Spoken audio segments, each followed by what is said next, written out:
Lemos na carta, ou melhor, no Evangelho segundo Mateus, capítulo 6.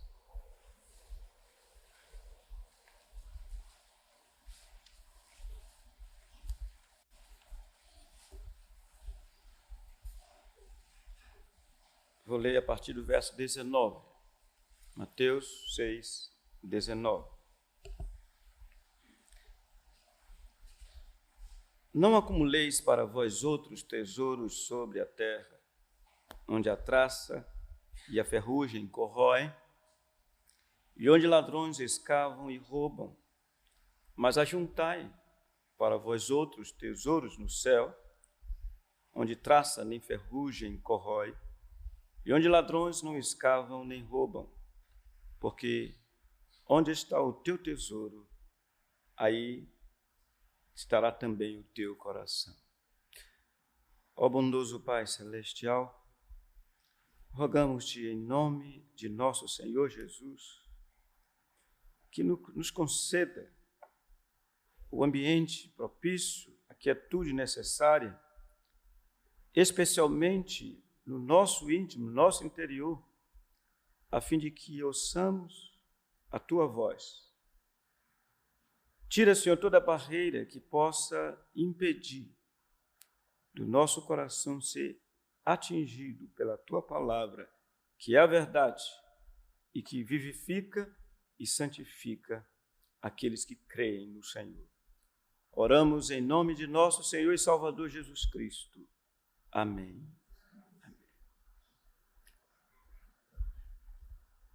Temos considerado como nosso Senhor Jesus vem ministrando aos seus discípulos acerca da verdadeira justiça, acerca da maneira correta que os seus discípulos devem viver, devem se conduzir. Como no domingo passado estivemos tomando o primeiro versículo desse capítulo 6, quando lá está escrito: guardai-vos de exercer a vossa justiça diante dos homens, com o fim de serem vistos por eles. De outra sorte, não tereis galardão junto do vosso Pai Celeste. E associamos, evidentemente, com o fato de que, agora, a partir do verso 19, como lemos e já tivemos a oportunidade de considerar no domingo passado, nós estamos diante de um perigo muito grave, que é aquilo que chamamos de mundanismo.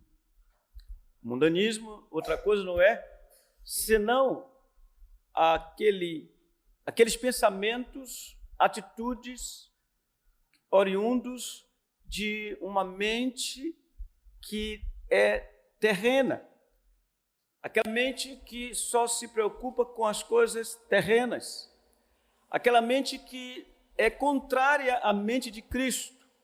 Então, esse sistema que nós temos, não pessoas propriamente ditas, mas o sistema sob o qual os homens vivem, os homens agem, esse é o mundanismo. De maneira que o pensar dos homens, os homens sem aquela conversão a Deus, é um pensar completamente adverso, contrário, e, portanto, não tem nada a ver com o Senhor Deus. Para os irmãos terem uma ideia disso, quando o apóstolo Paulo, ou melhor, o apóstolo Pedro, ouviu pela primeira vez o Senhor dizer que haveria de subir para Jerusalém e sofrer muitas coisas dos escribas e fariseus, dos anciãos, e seria crucificado, e ao terceiro dia ressuscitaria, Pedro, com a mente mundana, põe a mão sobre, como que pondo a mão sobre o ombro do Senhor, chama-o à parte e diz: Senhor, tem compaixão de ti, de modo nenhum isso te sucederá. Como que dizendo: Senhor, não é assim, não deve ser assim. E o Senhor chama-os, ou seja, a Pedro e aos demais, fala: Pedro, diz, tu não cogitas das coisas de Deus e sim dos homens, porque chamam de Satanás, arreda de mim, Satanás, porque não pensas, não cogitas das coisas de Deus e sim das dos homens. E então fala aos seus discípulos que eles deveriam para continuarem sendo discípulos, negarem a si mesmo, tomar a sua cruz e então segui-lo. Por que Pedro fez isso? Porque Pedro estava sendo orientado, Pedro estava sendo conduzido, sendo guiado naquele momento pelo príncipe deste mundo, a saber, Satanás. Portanto, a mentalidade de Pedro era aquela mentalidade do tudo faço. E o Senhor Jesus disse, em outras palavras, que não há possibilidade de ter glória sem sofrimento, sem a cruz que cada um deve carregar como ele mesmo carregou. Então, não é diferente aqui a mentalidade. Por isso, o Senhor Jesus está dizendo aos seus discípulos que eles deveriam deixar de fazer certas coisas e deveriam fazer outras tantas coisas, porque eles são filhos de Deus. Falando aquilo que está aqui nos versos 19 e 20. Não acumuleis para vós outros tesouros sobre a terra, onde a traça e a ferrugem corroem, e onde ladrões escavam e roubam, mas ajuntai para vós outros tesouros no céu, onde traça nem ferrugem corrói, e onde ladrões não escavam nem roubam. Ou seja, é como se o Senhor Jesus estivesse dizendo aos seus discípulos: busquem o verdadeiro tesouro pelas duas razões seguintes. A primeira é que os tesouros dessa terra, eles são transitórios, eles são inseguros, eles são instáveis, porque são tesouros terrestres. Mas busque o que é verdadeiro, o que é permanente, o que é absolutamente seguro, a saber, os tesouros celestiais.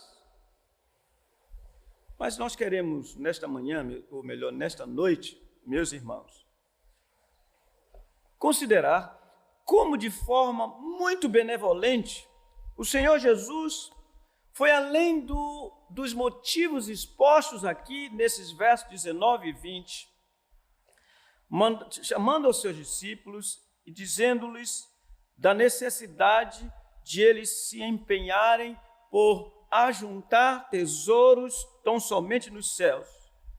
E, portanto, lhes deu a razão das razões. Eis a séria razão que ele lhe deu. Verso 21. Leiamos juntos? Porque onde está o teu tesouro, aí estará também o teu coração. Veja o que ele diz. Porque esta é a razão. Hajam assim, ajuntem tesouros nos céus. E por outro lado, não acumulem para vocês tesouros sobre a terra. Por esta razão. Porque onde está o teu tesouro, aí estará também o teu coração. Antes de tudo, estas palavras, verso 21, implicam que todo homem possui um tesouro. Diante de tal afirmação, ou seja, do verso 21, convém que perguntemos: o que significa esse teu tesouro?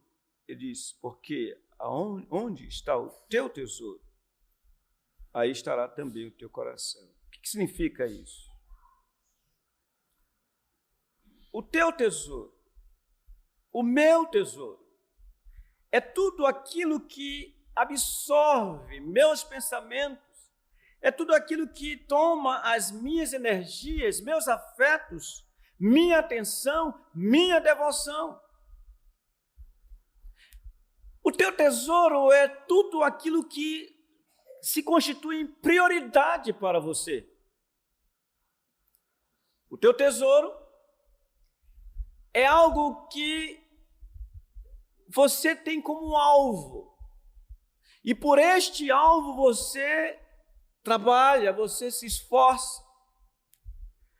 Quando nós estivemos estudando Tito, no capítulo 3, nós nos deparamos com uma realidade, a necessidade de sermos diligentes para com o que é bom.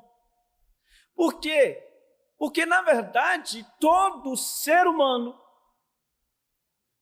qualquer que seja ele, é diligente, como vimos naqueles estudos.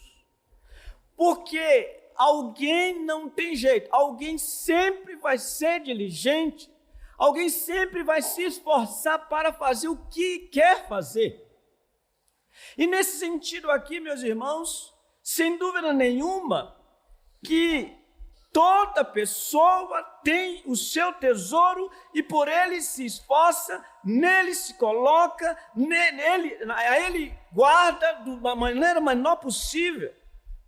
Em outras palavras, tudo quanto se constitui em minha prioridade final ou em minha prioridade última, isso é o meu tesouro. Sendo assim, podemos dizer que só há somente dois tipos de tesouros: o terreal e o tesouro celestial. Pensemos no tesouro terreal. O tesouro de uma pessoa diz respeito a algo que lhe pertence, a algo que pertence a esta terra, a saber, o mundo. Irmãos, é impressionante como o homem reduz o sentido da vida, como o homem é capaz de fazer com que a vida seja, de fato, desvalorizada.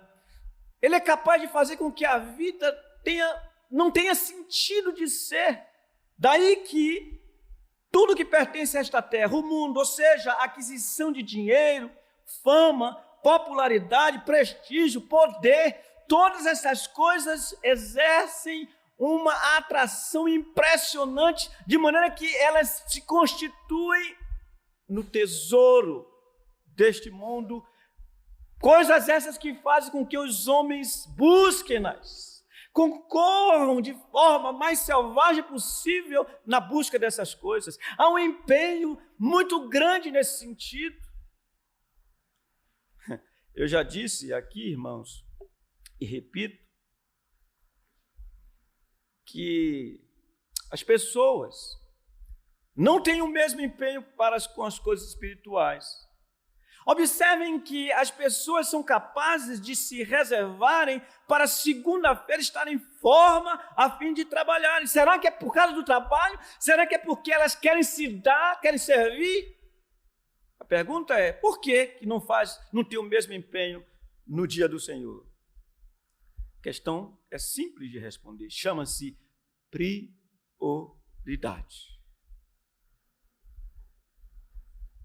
Ora, irmãos, essas coisas que acabei de alistar, em si mesmas, podem não ser más.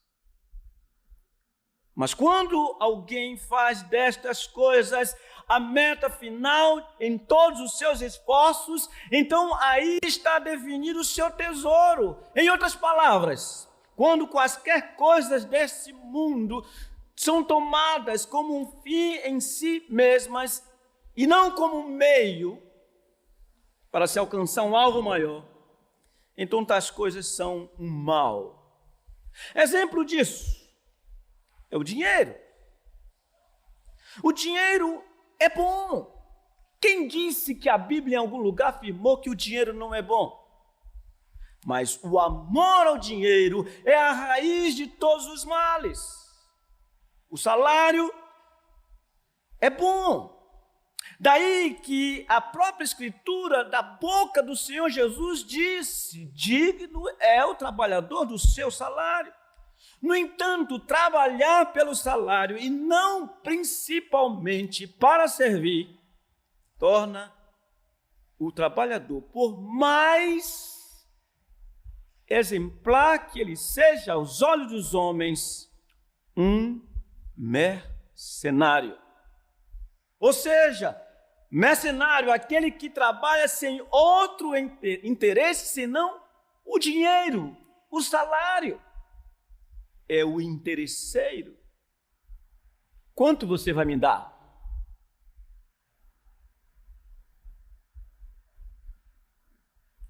Então, o tesouro terreal tem a ver com as conquistas deste mundo.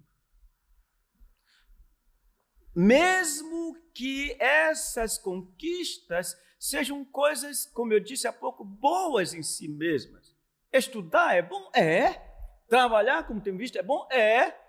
Mas quando eu ou vocês tomamos essas coisas e fazemos-las como fim da nossa existência, da nossa vida, essas coisas se constituem, portanto, nosso tesouro. Eu não tenho a menor dúvida, irmãos, de que filhos, família, filhos, são coisas preciosas. Mas quando alguém tem filhos e ama esses filhos de uma maneira incorreta, esses filhos são, na verdade, um estorvo. Esses filhos são um estorvo no sentido de que se constituem um tesouro para alguém. Por isso o Senhor Jesus disse: quem amar mais pai, mãe, irmão, mulher, não pode ser meu discípulo. Entende o que eu estou dizendo? Que coisa maravilhosa é família, mas elas não podem ocupar o lugar que pertence ao Senhor Deus. Qual é o seu tesouro? Quanto ao outro tesouro, isto é, o celestial, consideremos um pouco. O que é este tesouro? Eu gostaria que nós, para termos a resposta correta acerca desse tesouro, verificássemos 2 ou 3 textos bíblicos. Comecemos por Mateus mesmo, no capítulo 19.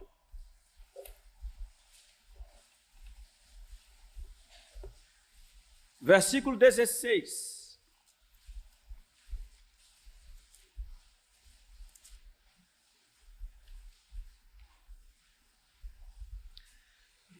Esse é um fato, um episódio muito conhecido.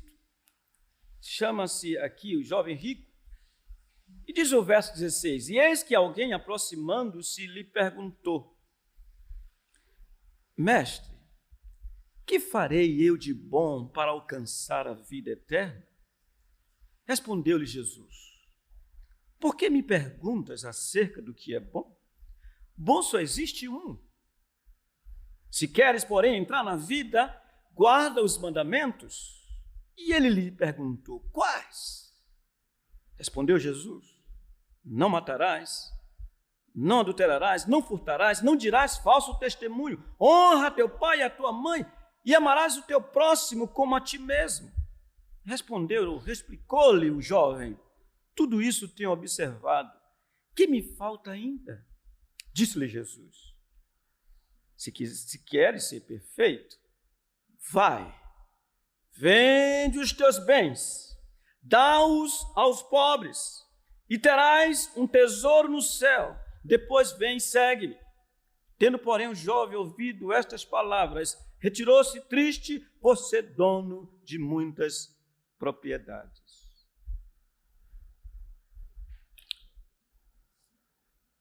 Sem dúvida alguma, este jovem tinha um tesouro terreal, do qual não abriu mão. De modo algum abriu mão, ainda que um tesouro sobremaneira valioso lhe foi proposto. Tesouro no céu. Logo, irmãos, nesse texto de Mateus, que acabamos de ler, Mateus, nesse capítulo 19, há os 2 tipos de tesouros. E guardemos essas informações. E vamos a outro texto, ou seja, Mateus capítulo 13.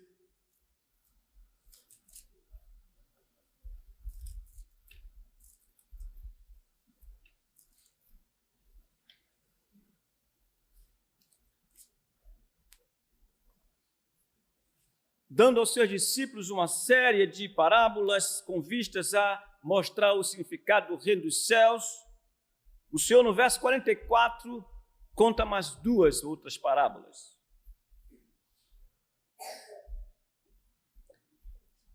Ele diz: o reino dos céus é semelhante a um tesouro oculto no campo, o qual certo homem, tendo-o achado, escondeu. E transbordante de alegria, vai, vende tudo o que tem e compra aquele campo. O reino dos céus é também semelhante a um que negocia e procura boas pérolas. E tendo achado uma pérola de grande valor, vende tudo o que possui e a compra. É muito interessante nós observarmos essas duas parábolas conjuntamente. Evidentemente que há coisas diferentes nela, sim. Por exemplo, na primeira, um homem se deparou com um tesouro sem ter procurado por ele. Na segunda, é diferente. Na segunda parábola, nos versos 45, esse homem procurava boas pérolas. Mas há algo em comum nas duas parábolas que deve nos chamar a atenção. Observem bem, meus irmãos, que, segundo estas duas parábolas, foi necessário que esses dois homens, para conquistarem o reino dos céus, fizessem a mesma coisa. Ou seja, que ambos vendessem tudo que possuíssem e comprassem aquilo que era a conquista diante de si. Em outras palavras, como diz o Dr. Ryle, ambos venderam tudo com o propósito de fazer sua propriedade o objeto achado. E a pergunta é: por que os dois homens agiram da mesma maneira? Por que os dois homens venderam tudo para possuírem com esse tudo vendido o que eles acharam? E nós temos que ouvir mais uma vez o Dr. Ryle com relação a isso, quando ele diz o seguinte: o primeiro, ou seja, o primeiro homem, estava persuadido, convencido da existência de um tesouro oculto no campo, o qual haveria de recompensá-lo ricamente se ele comprasse o tal campo, sem importar o quanto tivesse de pagar. O outro ficou persuadido, convencido de que a pérola que havia achado era tão imensamente valiosa que lhe conviria vender tudo quanto tinha a fim de adquiri-la. Meus irmãos, quando olhamos para os dois textos lidos e consideramos a atitude dos três homens, lembram do jovem rico? Lembram desses dois agora? O negociador de pérolas e o certo homem do campo? Fica claro que o ponto-chave para compreendermos a atitude de qualquer pessoa quanto ao seu tesouro preferido chama-se convicção, chama-se persuasão, chama-se aquela certeza que alguém tem do que tem acerca do seu tesouro. Ora, isso implica que a busca do tesouro celestial é uma questão de convicção. De fato, é uma questão que traz a pessoa a pensar, a considerar que o tesouro celestial é algo incomparavelmente melhor do que qualquer outra coisa. Portanto, vale a pena desfazer-se de tudo quanto se tem para possuir tal real e riquíssimo tesouro. E aqui, meus irmãos, está todo o problema. Por que alguns têm dificuldades para fazer alguma coisa em relação à obra do Senhor? É porque lhe falta a convicção das verdades, das realidades celestiais, dos tesouros celestiais. Portanto, é fácil deixá-los de lado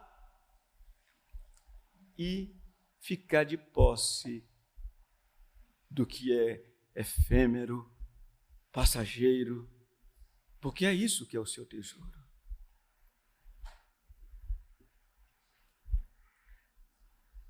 Meus irmãos, no céu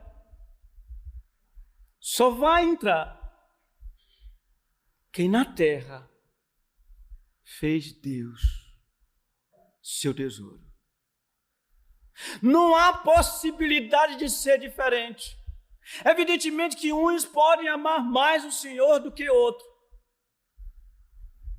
mas somente os que têm como alvo, como vamos ver, o Senhor Jesus Cristo. Quem ama o Senhor Jesus, a sua vida é Jesus, a sua vida é o Senhor Deus, tudo gira em torno disso, faça o que fizer, tudo está relacionado com isso, trabalhando, estudando, conversando. Se a sua vida gira em torno do Senhor, então nós dizemos, aí está o tesouro dessa pessoa. É por isso, irmãos, que para alguns é difícil nos bastidores conversar acerca das coisas do Senhor Deus. É por isso que lá fora, quando saímos daqui de dentro, há uma dificuldade para se fazer uma pergunta: o que você achou da mensagem? O que você achou? O que isso lhes falou o coração? Você ganhou mais amor pelo Senhor, pelas coisas que você ouviu? É difícil falar de coisas espirituais, até mesmo entre nós. Razão. A questão da convicção.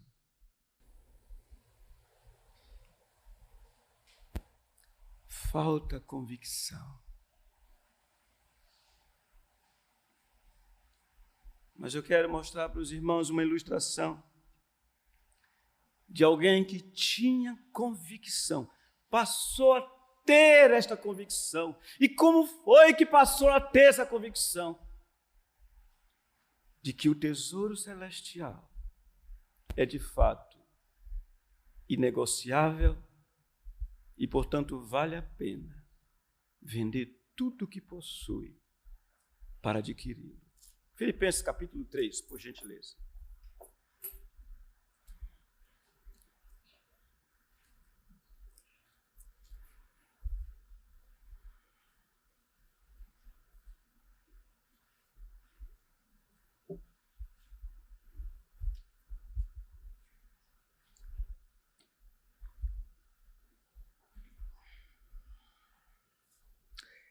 É interessante que o apóstolo Paulo começa no verso 3 dizendo, depois de alertar os seus irmãos quanto aos falsos, os cães, os maus obreiros, os da falsa circuncisão, ele diz no verso 3, porque nós é que somos a circuncisão, nós que adoramos a Deus no Espírito e nos gloriamos em Cristo Jesus e não confiamos na carne. E Paulo diz, falando do seu passado agora, bem que eu poderia confiar também na carne. Se qualquer outro pensa que pode confiar na carne, eu ainda mais. E Paulo diz, como era o seu passado? Ele diz, circuncidado ao 8º dia, da linhagem de Israel, da tribo de Benjamim, hebreu de hebreus, quanto à lei, fariseu, separado, quanto ao zelo perseguidor da igreja, quanto à justiça que há na lei irrepreensível. Paulo, portanto, olha para o seu passado e diz, quando eu era assim, quando eu não tinha visão correta das coisas, eu me gloriava nessas coisas.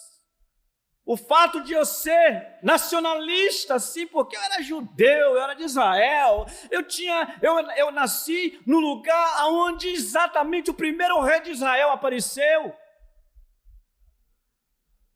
Eu me gloriava nessas coisas. Qual era o tesouro de Paulo?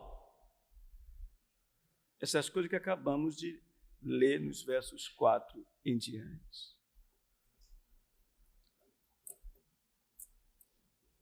Essas coisas eram o seu tesouro. E Paulo diz no verso 7, mas o que para mim era lucro, isto considerei perda por causa de Cristo.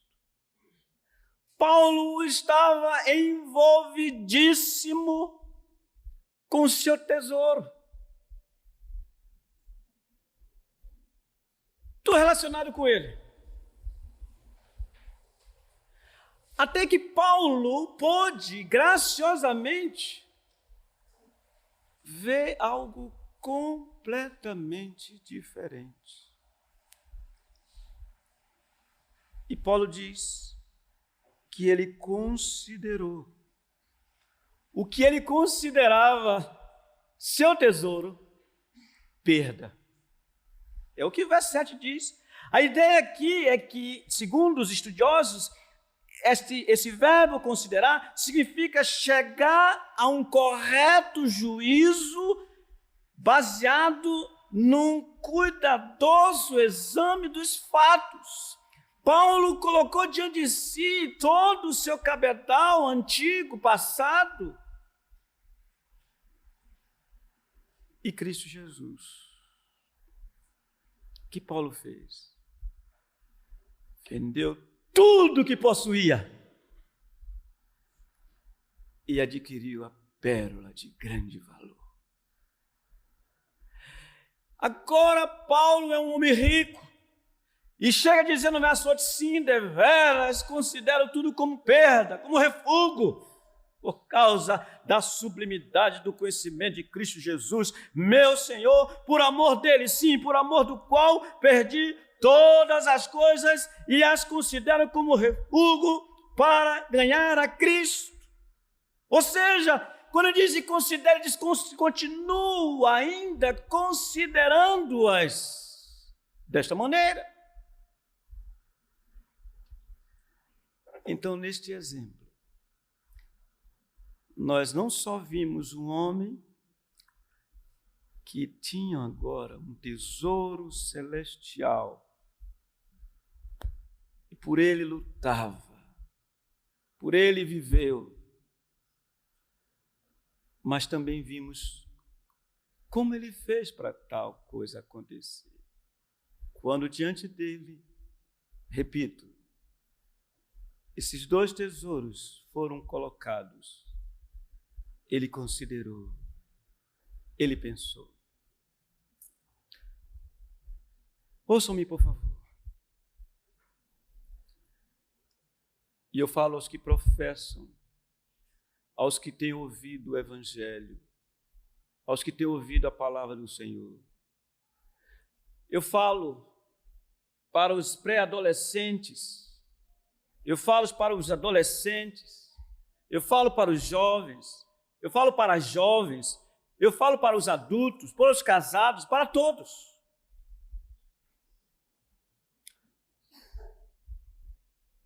Diante do que temos visto, nós sempre teremos que decidir entre deixar para possuir. Você na escola, você tem que tomar decisões. Ouçam-me aqui, aqueles que me ouviram ontem mais uma vez. Vocês vão se deparar com seus coleguinhas. Eles são mundanos, eles não têm o Senhor.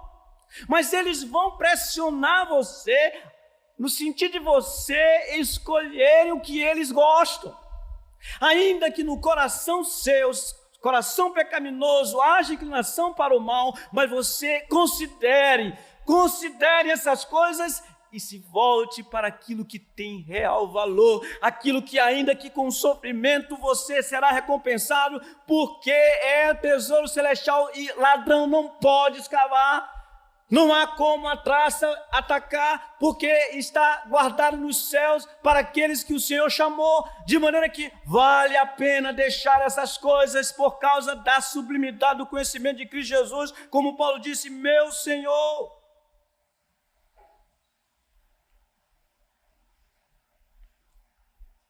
Então temos diante de nós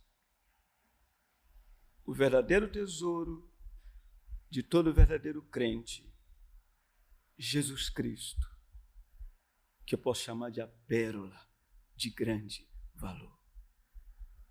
Oh, irmãos, ele mesmo fazendo um teste para com seus discípulos, evidentemente que esperando uma resposta positiva deles. Num momento em que todos na Galileia tinham abandonado, ele se voltou para os 12, Judas Iscariotes presentes, e lhes perguntou: porventura, quereis também vós outros abandonar-me? Que o Senhor nos dê graça para respondermos juntamente com Pedro. Pedro diz: Senhor, para quem iremos nós? Pedro considera, que resposta linda! Para quem iremos nós? Tu tens as palavras de vida eterna, e nós temos crido e conhecido que Tu és o Santo de Deus. Adolescentes, por mais atraentes que sejam as coisas que os seus colegas coloquem diante de você, para quem você irá? Eu falo também para os adultos. As propostas indecentes que têm aparecido dia após dia.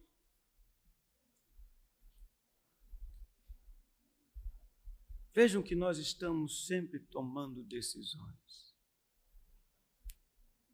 Para quem iremos?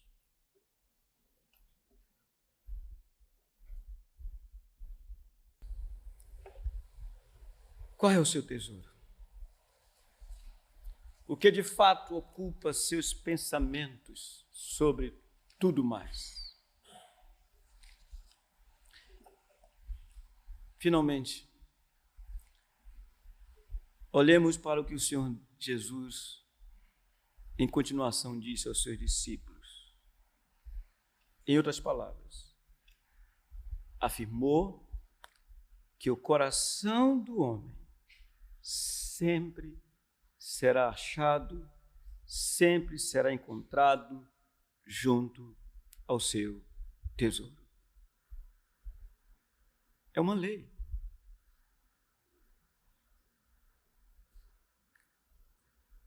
O coração do homem sempre será encontrado junto ao seu tesouro.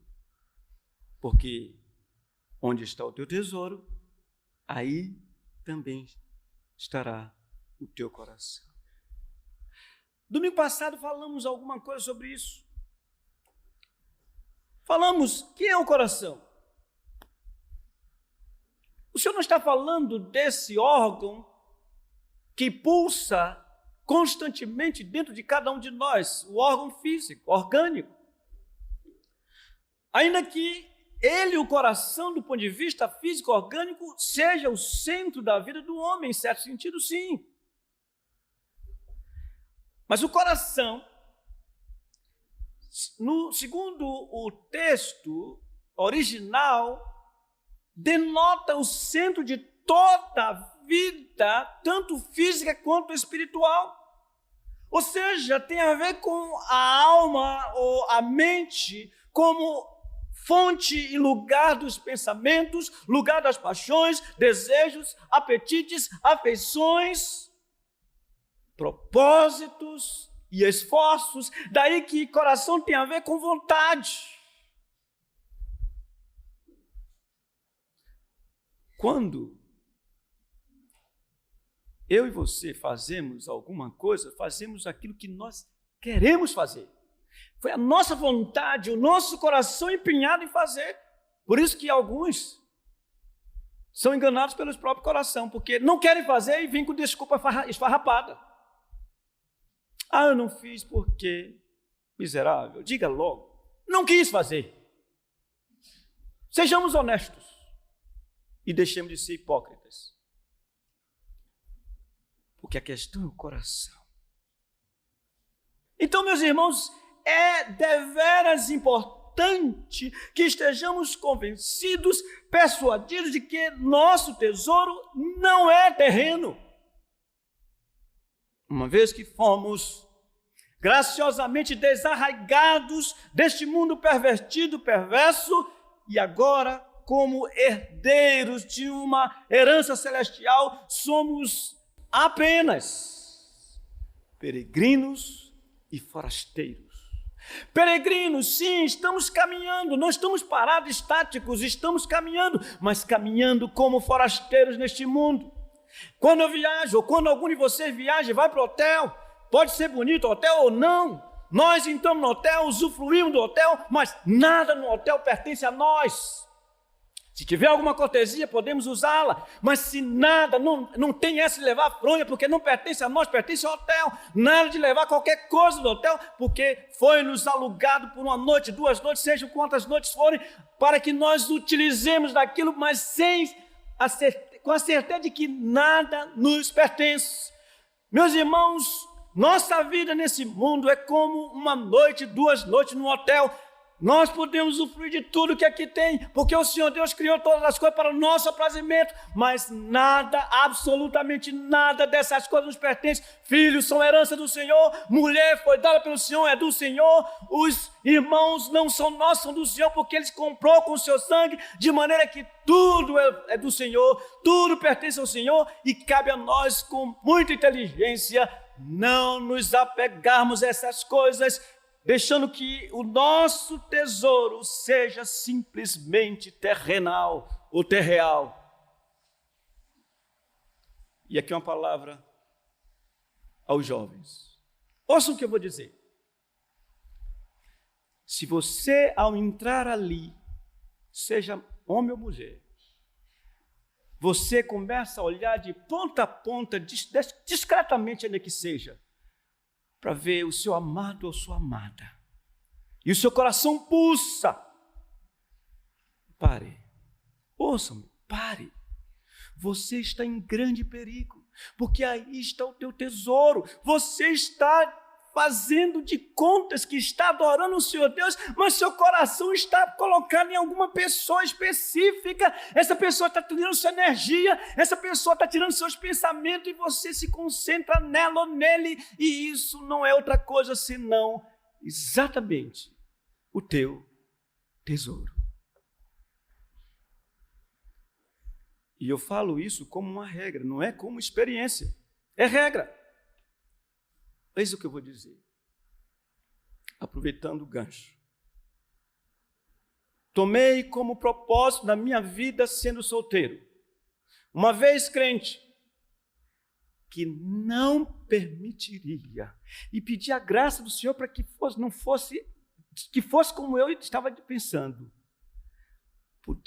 fosse a mulher que fosse, no dado momento, em que local de culto, a minha mente se voltasse para ela e ficasse nela, não é algo bom. Tenho que me desfazer disso. E aqui lembro uma ilustração de um dos pregadores da antiguidade, não me lembro o século. Esse homem vivia em época em fazenda, era um pastor. E ele tinha uma vaquinha, ele gostava muito da vaquinha. E ele um dia está pregando no púlpito, vem a vaquinha ao seu pensamento, e ele lembrava da vaquinha, ele foi para casa e matou a vaquinha. Não sei quantos de vocês já leram essa história, porque a vaquinha estava tomando lugar que não pertencia a ela. Meus irmãos,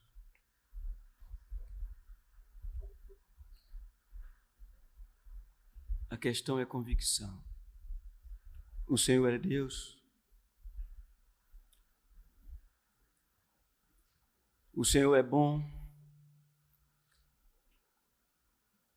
Então honremos ao Senhor. Então tenhamos-lo como o nosso tesouro. Nós que agora anelamos a pátria celestial, nós que buscamos as coisas lá do alto onde Cristo vive, assentado à direita de Deus. Nós que estamos convencidos de que quando Cristo, que é a nossa vida, se manifestar, então nós seremos manifestados com Ele em glória, porque aí está o nosso esperado tesouro. Não abramos mãos, irmãos, porque o Senhor disse com muita clareza que onde estiver o teu tesouro, aí também estará o teu coração. Portanto, irmãos, necessitamos de vigiar para que os nossos corações não sejam absorvidos pelas riquezas deste mundo, sejam prazeres, fortunas, bens, pessoas. Se tem alguém na sua vida que ocupa, como eu disse há pouco, os jovens, qualquer idade, ocupa o seu coração, fuja, desfaça-se, rompa os laços e olhe para o Senhor que disse: aos que me honram, honrarei. Porém, os que me desprezam serão desmerecidos. Eu volto a perguntar: onde está o nosso tesouro? Onde? Em Deus, em Cristo Jesus? Ou no mundo? Se está em Deus, isto é graça. Se não está, depois de tudo que ouvimos, resta-nos, de fato, pedir ao Senhor: Senhor, dá-me a visão correta das coisas, como tu deste ao apóstolo Paulo, como tu deste aos teus santos e tens dado aos teus santos, para que possamos distinguir o verdadeiro tesouro celestial e nele fixarmos nossos corações. É isso, irmãos, que haveremos de ver pela graça do Senhor. São os olhos a lâmpada do corpo. Se os teus olhos forem bons, todo o teu corpo será luminoso. Se, porém, os teus olhos forem maus, todo o teu corpo estará em trevas. Portanto, caso a luz que em ti há sejam trevas, que grandes trevas serão. Ninguém pode servir a dois senhores. Tem gente que quer ser mundano e quer ser crente. Não dá. Porque ou há de aborrecer-se de um e amar ao outro, ou se devotará a um e desprezará o outro. Não podeis servir a Deus e às riquezas. Fiquemos em pé.